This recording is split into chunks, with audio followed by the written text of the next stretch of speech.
Hey Raul, very nice to meet you again. Hi, Fabian. Good to be here. How are you doing? Yeah, very well, thanks. Really appreciate you making time for this. I know you're always very busy. To kick us off, would you mind just briefly introducing yourself and your background?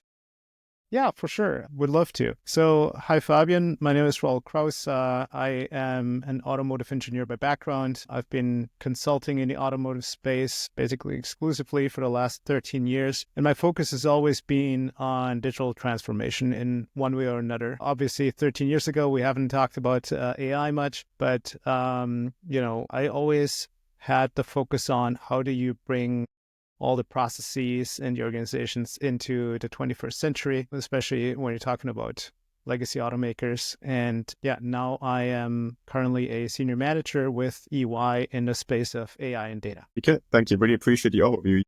Let's use this point around how digital transformation programs have changed as an anchor point and a little bit as a segue to GenAI and automotive. What are some of the shifts that you've seen over the past 30 odd, 13 odd years as Yeah. relates to the types of technologies that we look into and also potentially how we manage these digital transformation programs differently within Yeah. the automotive OEMs? Yeah, no, I think that's a great question. So, I want to say for the first couple of years of my career, it was more about, okay, how do you actually capture the data? What kind of tools do you need to build in order to support the processes, right? I mean, if you look into it, right, and I've always been close to product development and manufacturing. So those are areas where, especially looking at legacy OEMs, right? They have tons of models, right? It's hard to even keep track of how many different vehicle lines they have and so on. And then you have just one project after the other, right? If you look at, for example, I was working closely with application is what they call in Germany. I guess it's calibration in more general terms. Around, so how do you fine tune your vehicle so it behaves the way you want it to behave? There's just so much tribal knowledge, right? All these people have been doing this for a long, long time, and they knew exactly where to go into the code and what parameters to change and so on. And we just wanted to help them. Okay, so how do you even start to digitize something like that? Well, you need to start with knowledge management. You need to start with what are the processes in detail, right? And how do you make that so someone who comes in new can actually orient themselves with a tool. So it was a lot of software development, custom tools, coming up with concepts around how to capture and use that data. And there were some machine learning aspects to that as well, where in one project we looked at their historical data. And we could actually infer some really interesting things out of that where, well, we can now tell you how mature your product is based on how many changes there have been to certain functions within your product and so on, right? So I want to say that's one phase I've seen, and the tools have only gotten better, obviously. The other thing is, you're talking about digital transformation. Obviously, there's a lot of groundwork to be done, and we had these discussions with clients for a long time, as in, okay, how do you make sure that your systems are connected, that they're not siloed, that you have the access to the different data types, and how do you achieve that? Looking at manufacturing, I think that's pretty clear. You have a lot of data that you want to use for your quality, that you want to use for sourcing and so on. And I want to say, how that has changed is it was back, I want to say 5 or 10 years ago, it was already clear that it has a lot of value to connect data sources, to make data available, to have visualization, visual management is something that's really useful on the shop floor, for example, right? But even in vehicle development and powertrain development, if you have the feedback from the field data, for example, and you can connect these sources, right, you can just unlock a lot of value.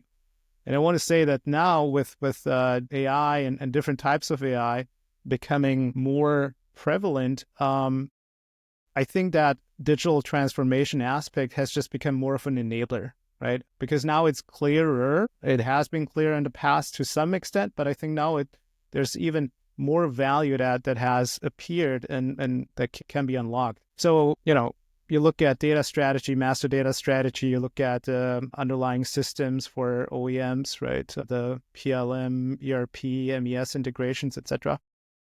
There has been a push for a long time, and I think those things are just coming together and are even more important now. You could now talk about, okay, what are the things that OEMs are doing in order to cope with siloed data and so on, and we can get into that. But I think, that's maybe one big thing that I've seen. And the other aspect is maybe 10 years ago, everybody was talking about case, and I think case is still around. Case has not gone away completely, right? So, it's connected, it's autonomous, it's shared mobility, it's electrified mobility. A lot of these things have been more or less achieved. We got very good electric cars now, right? The marketplace is behaving in a certain way, but, they've gotten really good. I think the prices have come down on the battery side, so there's not much to complain there. Connectivity is ubiquitous in vehicles now. Basically, every new vehicle has some sort of telemetry and telematics installed, right? And autonomous is maybe a topic we should discuss a little bit more, Fabian, as well, because I think that's a really interesting one. No, thank you so much for the overview. That's actually really interesting and important. When we go to these conferences and listen to industry experts talk about these latest developments in all forms of, as you alluded to, AI, especially GenAI, computing, and Edge AI, we don't always put them in the right context. And I think by emphasizing that these transformation programs and some of the groundwork related to data, architecture, etc., has been there before by recent, I mean sort of 2 or 3 years of GenAI, and is still in flight and still needs doing at the same time. Which leads me to my next sort of question in the GenAI space. From your perspective, you work with many players in sort of the wider automotive space and have a really good visibility of what's happening across the value chain. If you would have to explain to someone who isn't working in automotive and isn't so in the details as we are, how some of these automotive incumbents, especially the OEMs, are approaching GenAI and would have to give a high-level assessment of their maturity as it relates to GenAI, that would be super interesting. Yeah. So I think it's beneficial to think about this in terms of what types of applications are there in the first place and what types of AI are we talking about. I think, along the value chain of the OEMs, you start from a concept, you develop your product, you get engineering, you move on to manufacturing, and after manufacturing, you get, field and after sales. I think there is a push to think about how can we apply it in these different steps of the value chain. I think that makes a lot of sense. And then you look at what are the types of AI, and I think there's a tendency now to just call all things AI, which is fine. So maybe you have something like a machine learning algorithm that, basically is an advanced type of data analytics. Okay, fine. But I think a lot of it comes down to enterprise AI, is what we would call it. So anything related to knowledge retrieval, anything related to documents, automation, right? If you have a system that can go through, years and years of existing data, which has been stored away in PDF somewhere, for example, but now you are able to ingest that, right? To me, that's the gist of enterprise AI, plus connecting different departments and silos that, frankly, might not have been as connected before. So I think that's a really important one, right? Making sure that people have the knowledge and the data at their fingertips, and can access that. Then there's the whole GenAI application, which could have different areas. And I was talking about the main value chain. Obviously, you have your marketing and you have your legal team and HR and so on. And I think that's where LLMs and GenAI, in terms of coming up with job descriptions based on a couple bullet points, coming up with first drafts for your marketing campaigns, or maybe even spinning up ideas, drafting a legal contract based on prior experience, etc. I think that's where a lot of that comes in.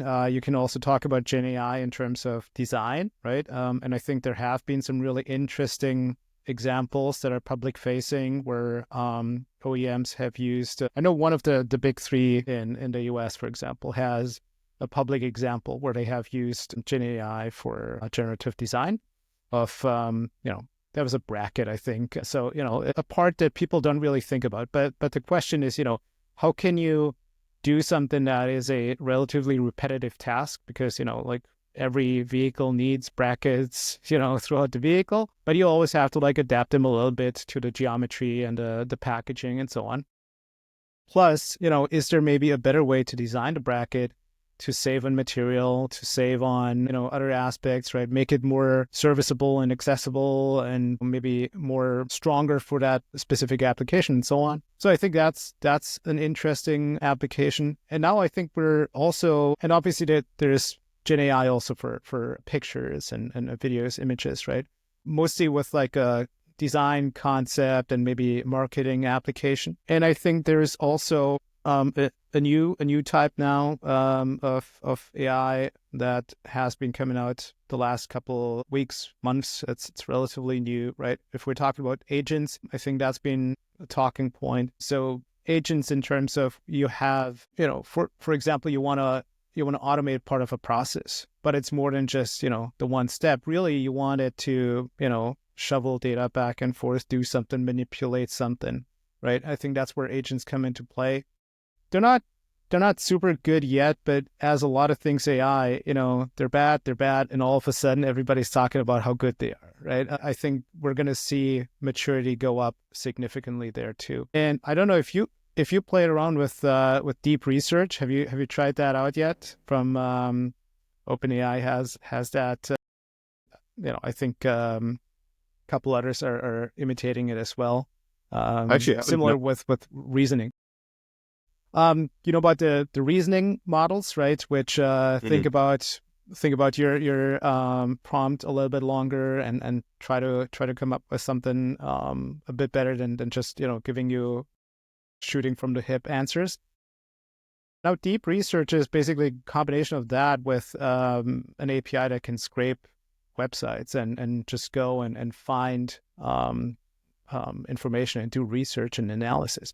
And I think that's really interesting too, because I'm a consultant. That's what a lot of consulting used to be back in the day. And I think that whole part is just going to go away, because now if you're an automotive OEM and you want to figure out, okay, I want to understand the Brazilian market for ethanol fuels better, right? Like, you don't really think about that if you're an OEM in Wolfsburg, for example. I mean, obviously you do, but right? Like, let's say you are in an adjacent department, you haven't really thought about that too much in the past. Okay, you use that, and all of a sudden you get all these sources, right? Because it gives you quotations and so on. So I think that's a really powerful new tool that's just hot off the press, which we'll see get used more and more. So yeah, I talked about machine learning, Gen AI, agents, I guess, and deep research. I think you could also extend it maybe to physical AI, which I don't know if you've seen that keynote, but Jensen Huang was talking about it at CS this year a lot. So physical AI is the extension into the physical world, as the name suggests, right? So everything else has been digital and remained within the realm of data. And now we're talking about, okay, how do I manipulate reality in a way with AI? And that could include, autonomous vehicles, which I think makes sense. You could include things like smart factories, digital manufacturing. You can include things like humanoid robots, right? So that's, I think, the next step. Companies have been talking about digital manufacturing and connecting all of their PLCs and data sources and making sure that they really understand what's going on in the plant for a long time. But I think with the help of AI, that's gonna become a reality pretty soon. I really appreciate the overview. That's very nuanced. Just to sort of summarize this quite simplistically, though, so there seem to be a number of sort of low-hanging fruits around job description, materials, contracts, the things that can be sort of fairly easily generated, oversimplifying it. And there seems to be something that's sort of a little bit more difficult depending on the type of area we talk about around agents, whether they're for internal or external use. Of course, external use when we leverage customer data might be a question that we can come to in a second, involving also specific types of regulation. And there seems to be this topic of enterprise AI sort of leverages. It's almost this, what do we do every day? We sort of sit on Teams calls or whichever platform we use, either trying to get information or make a decision. And in both these areas, these solutions are much better than we are. So this seems to be where this enterprise AI comes into play. From your observations, what are some of the biggest challenges that automotive OEMs face currently as it relates to the delivery across these sort of three buckets, if we use this classification? Of course, entirely accurate. Yeah, I think there are a couple of hurdles. I think there's probably a skill gap in OEMs, just because this is still new tech for the most part. We're all still trying to learn what really works in the real world. So I think there's a couple of aspects when it comes to the skills. One is really identifying what are the application areas, what are the value pools that you want to tap into. Because there has been a lot of experimentation in the last couple of years. PT has exploded onto the scene, what was it, late 22. So we've had a little bit over 2 years, really. Just identifying strategically what are the areas in which we want to apply AI and how, and what does that mean, and explaining that internally and so on. I think that's a skill. That's where companies like mine are coming in and helping to elevate that discussion. But I think that's also a skill that needs to be built up internally by way of having good AI governance, by way of creating a center of excellence, and by way of just having dedicated resources working on this.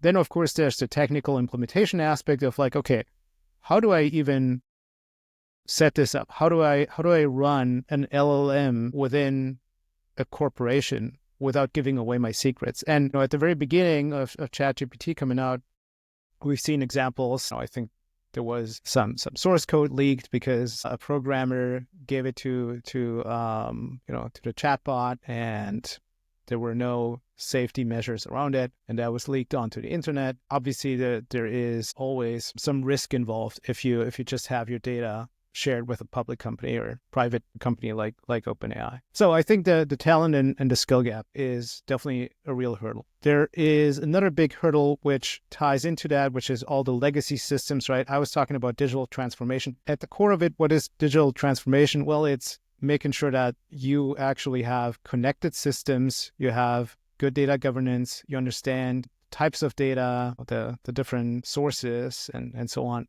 and make sense of all of that under one roof. So I think that the legacy systems are definitely a hurdle. I talked about the risks involved. So I think privacy, security, making sure that you're not just abusing AI, right? You always need the human in the loop. You need to understand, is that real? Is it a hallucination, right? I was talking about deep research as an example. I think that's a really good one because it gives you the sources, right? It points to, hey, here's something that I think is true.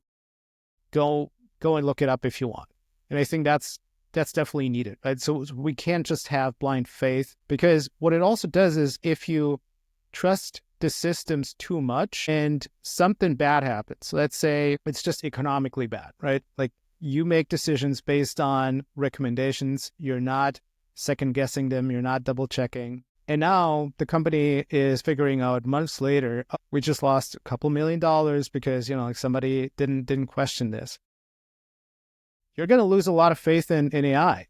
And to be honest, why would you give AI the benefit of the doubt, right? So you need to have measures in place, again, governance, but also the different safety measures that ensure that your data is secure, but also that there's accuracy. I think scalability is sometimes an issue. As I said, I've seen a lot of experimentation over the last couple of years. The question is, does that scale on a global basis? If you are a big OEM and you have billions of dollars on the line, but also a very complex organization, maybe you can pilot a use case somewhere and it works out great, works fantastic. You've worked with that team.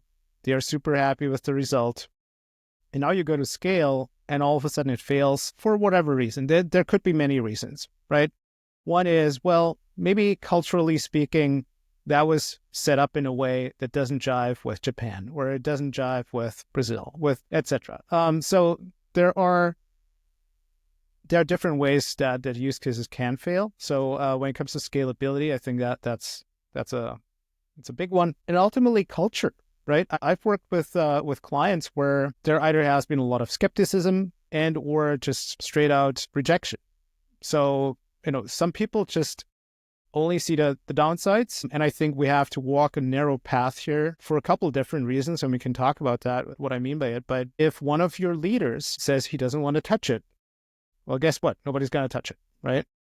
I've seen other leaders who were very interested, but they've never used it. And I think that's one of the biggest giveaways for me is, has this person used a chatbot once? Have they ever tried to generate an image? Have they played around with prompting and ever understood what it feels like, so to say, to work with this? Because I think just by experimenting yourself a little bit, you'll find out, oh, this is super powerful. I can use this in ways which are great, but I also have to be really careful because, at the end of the day, it can always give you something that you didn't want or that, is inaccurate and so on. Yeah.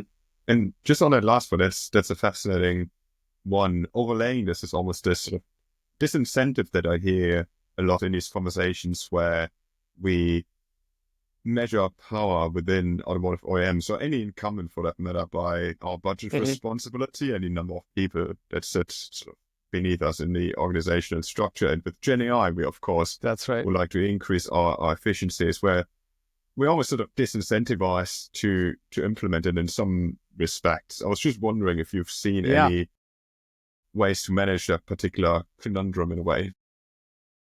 Well, I think you're absolutely right. What I think about when you say that is, what are the areas in which OEMs, and I'm also including from my own experience, not just automotive companies, but also commercial vehicle manufacturers. They're somewhat close, they're a bit different, but they face many of the same challenges. I think let's talk about software for a second. So software developers have been really spoiled in the US for a long time, right? Like they have been on top of the world. They've made a lot of money. They've been courted by big tech companies. And as an automotive OEM, especially in the US, you don't usually have a great reputation to be one of the best places to work for, right?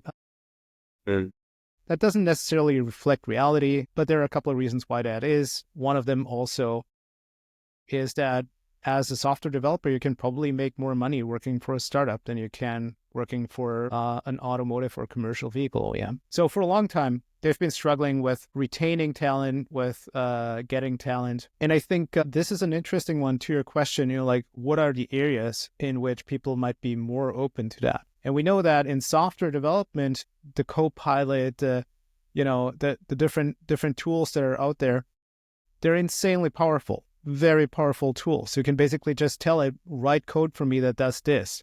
Now, is that a good thing? Does it need scrutiny? Does it mean that our skills as software developers are getting better over time?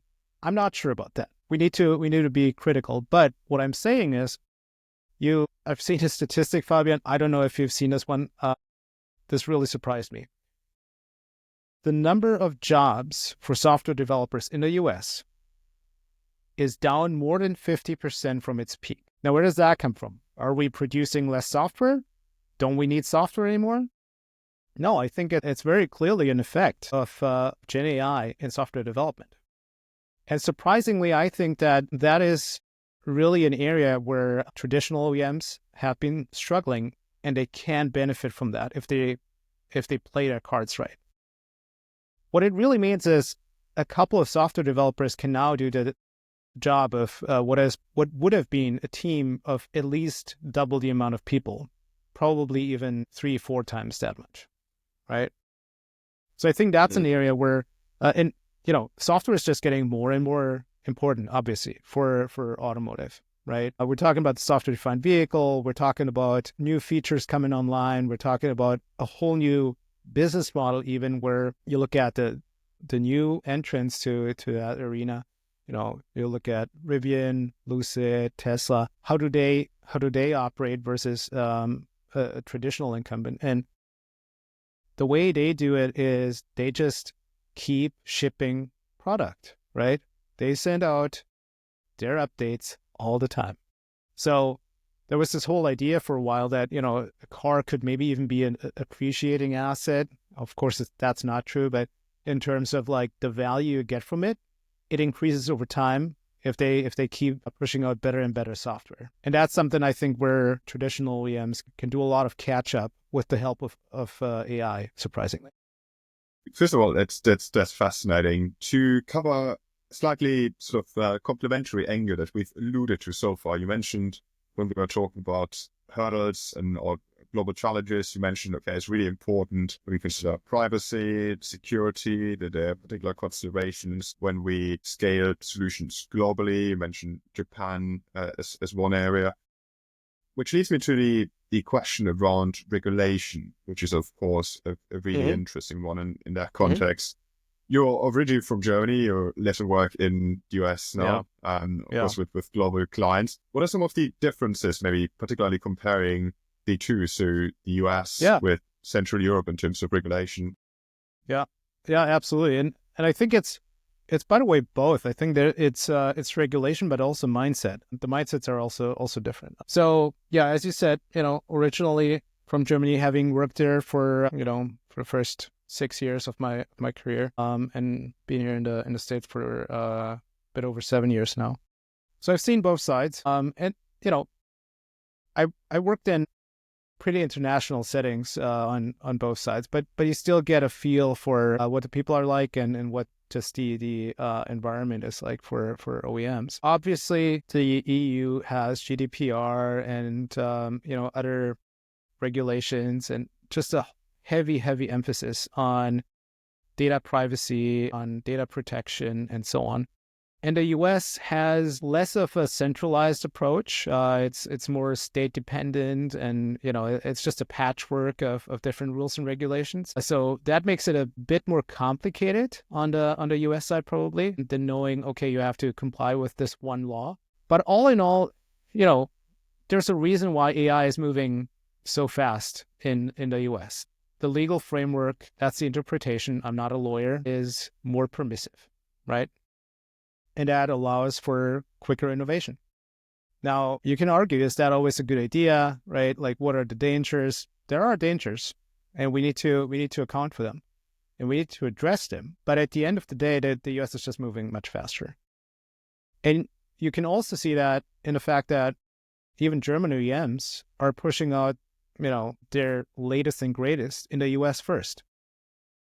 Because from their point of view, it's just easier. And I think it makes sense, right? If you see new chatbots, LLM integrations, for example, for infotainment and just, general user experience type stuff, it's probably going to be piloted in the US and not in Europe because of, data privacy concerns and so on. Anything that is cabin-facing cameras for driver attention, that sort of thing, very hard to pull off in the EU, if not flat out impossible. It's just standard here. You can love it or hate it, but it's happening, right? OEMs have been doing it. Same thing when it comes to autonomous vehicles, I guess. Mercedes has very publicly launched their level 3 program in the US. Level 3 autonomous driving is, I don't know where they're at in Germany. I haven't checked in a while, but my guess would be that they're piloting things here first. Yeah. And the other thing is the mentality. Right? There's a lot of talk in Germany about digital transformation and digitalization in general. And I feel like there's much less talk about that in the US. And the reason is because it's just happening, right? Everybody knows that you have to update your IT infrastructure. You have to do this. You have to do that. You have to establish the data connections and the pipelines and so on. And that's just another work item. Right. Whereas I feel like on the German side, it's a lot of discussion about what's right, what's wrong, how to move forward, and so on. I have another example. Old friend of mine worked for this big German supplier, and they've been collaborating with an OEM in Germany on a parking garage pilot. So the whole idea was they automate just this one garage as a pilot and as something to showcase their capabilities. Obviously, you needed specific vehicles from that one OEM that were capable of doing this. But the idea was you get there, you get out of your car, and your car is going to park itself. Basically, Tesla Summon, but on a more integrated level where you had cameras and sensors even in the parking garage, and there was connection between the two and so on. And I just remember the thing that he told me was that there was this very heavy emphasis on absolutely unlikely edge cases where, what happens if? And that was just a never-ending list of ifs and whens of things that have probability of almost zero. Can you rule them out? No, but you're not gonna specify your system to deal with a meteor impact, right? There's always a very unlikely edge case that you can come up with to slow things down and to say we have to account for this, we have to account for that. But there also has to be a cutoff somewhere where you say, okay, for all intents and purposes, we think this is safe enough. Now, there's also a downside to that where, I think there are systems out there pretending to be more capable than they are. And it leads to accidents because it misleads people. It tells them, this vehicle is capable of doing certain things, and then they figure out that it doesn't, or it's not capable to that extent, right? So I think, you have to factor that in. There's another aspect to this, Fabian, which is what's called the multipolar trap. So basically, if you have different agents or players in this game, then you can always argue, well, if I don't do it, someone else is going to do it, and that's a lot of what I hear on the US side, right? When it comes to groundbreaking tech or that sort of thing. So there is this expectation if the US is not going to lead, well, then someone else on a global stage is going to emerge and lead, and that might even be less desirable than moving fast and breaking things, right? Super interesting. I mean, I've seen way too many reports that describe these drowsiness detectors as automotive systems that are spying on you. It's literally just that when you're tired, not crash into another vehicle. But it's super fascinating. To not keep you too much longer, just two more questions from my side to conclude our conversation. One is around, you alluded to that GenAI is a fairly recent development. You mentioned that ChatGPT was launched sort of around 2 odd years ago, and everyone is still, which is sort of also a rationale behind this podcast, experimenting a lot. Looking ahead, so maybe for the next sort of 5 to 10 years, I know it's a really hard and speculative question, but what are you particularly excited about in terms of technological developments, and what do you think will change as it relates to these GenAI and related solutions? Fantastic question and open for speculation, right? I think one recent development, and I'm calling it recent, but it always depends on your perspective. I think we are currently seeing the rise of the next level of autonomous vehicle development. If you look at what NVIDIA, for example, has published about their latest tool sets, I think there's a lot of really interesting stuff happening. And without going into too much detail, I think the simulation capabilities are getting better and better. Also leveraging GenAI for things like style transfer, where you have a scene descripted in 3D, right? It looks like a video game or something. But then you apply GenAI to it, and all of a sudden it looks almost photoreal, and training your sensors and algorithms on that. I think that gives us a whole new level of fidelity with a couple other tools and platforms in the mix. But I think what it really does is it will accelerate autonomous vehicle maturity significantly. Again, it's speculative, right? It might not be the case. I think we will see an inflection point in the next 5 to 10 years for sure, where it feels like the last 10 years, it's been stagnant. If you're an outside observer, right, Waymo has been driving around for a long time, right? What really happened? And I think they're actually using Jaguars, right? Really? Their operations in San Francisco and in Phoenix. So what I'm saying is I think GenAI will give that a whole new boost besides all the machine learning that's already in there. So I think that's one that I'm really looking out for. Mm-hmm. Another one is I think Chinese OEMs have burst onto the scene with some claims about having very short development cycles.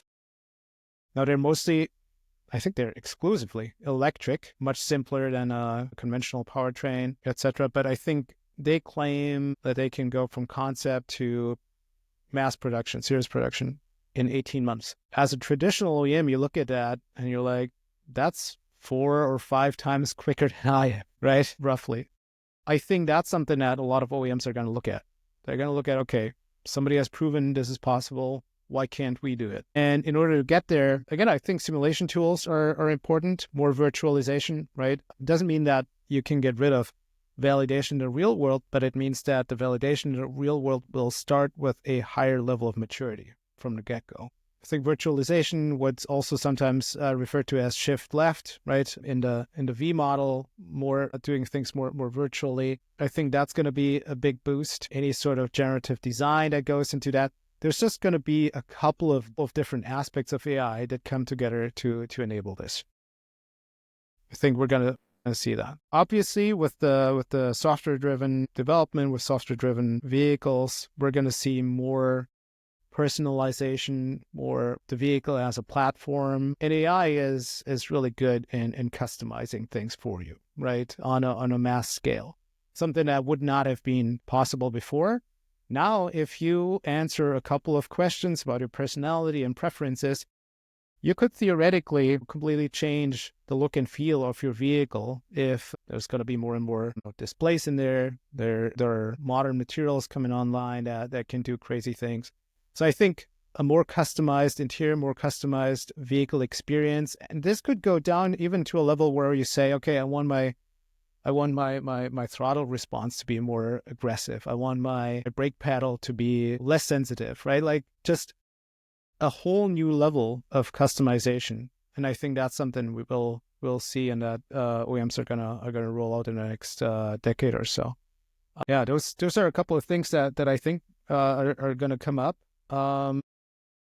Ultimately, when it comes to the OEMs themselves, a lot of them are struggling with profit margins, right? And we've seen some announcements in the last couple of weeks about new savings measures and initiatives. And I think that can also change. That battle is not going to be won necessarily with client-facing AI, but probably more with the back end, right? Making sure that your processes are efficient, making sure that you cut out waste, making sure that you connect your systems and your data, as we said, and so on. So I think profit margins will go up again if AI is being applied in the right manner in terms of enterprise AI, in terms of automating some tasks and so on. Now, we got to be careful, as I said before. I think the human in the loop is still very important. And automotive and commercial vehicles, it's a space that needs a lot of attention to make sure that your products are safe and that your products are doing what they're supposed to do. Just on that last point is a perfect segue to my final question. You mentioned that you're speaking to the chief data and AI officer at one of the incumbent automotive OEMs. What would be your top 3 recommendations to him or her to unlock the efficiency and effectiveness gains that you alluded to in a sustainable, secure way? Yeah, that's a great question. So I think my 3 recommendations would be: 1, make sure that the board members actually have hands-on experience. I think I said that before. I think it's a really interesting metric for how successful a company is with this sort of initiative. 2, have a strategy and AI and data governance structure. I've seen clients that say, be smart about it. Like, I don't know what that means, right? Like, as an employee, you could go and use AI in ways that were not intended, and then, you were not smart about it. Or just say, I'm not going to use it at all because there's a risk involved and I don't want to risk my livelihood just for using this, right? So you're really disincentivizing experimentation. So I think having a robust strategy and a governance around it, that also includes, by the way, what is the value we're trying to achieve here? And that can be on a case-by-case basis different for each and every OEM, because maybe they're good in other areas than other OEMs, but they're struggling in other areas, right? And I think AI is, interestingly, one thing that really lifts the tide. There have been studies that say, okay, AI is most effective when you're not great at something, right? So it really helps someone who has no clue about a topic get, average in that. It doesn't really help you if you're in the top 1% already, because then you already know more than the AI anyway. So experiment with AI on a personal level, on the board level, set up a strategy and a governance model. Well, and the third one is make sure that you actually invest in that infrastructure, right? Because setting up the AI, running the experiment, proving out the value, that's still the easy part, right? Making sure that you have the data available, making sure that it's clean, making sure that your systems are talking to each other, that you have configured your backbone in a way that is future-proof. Those are the big investments. I get that, right? We're talking about tens of millions of dollars in investment to bring that up to a modern standard. But I think that's really where you can unlock the value for the AI initiatives, is by making sure that the infrastructure is in place. So those would be my 3 points. Thank you so much, Raul. It's been a brilliant, very insightful conversation with super global perspectives. Really appreciate it. I appreciate it, Fabian. Thank you for your time.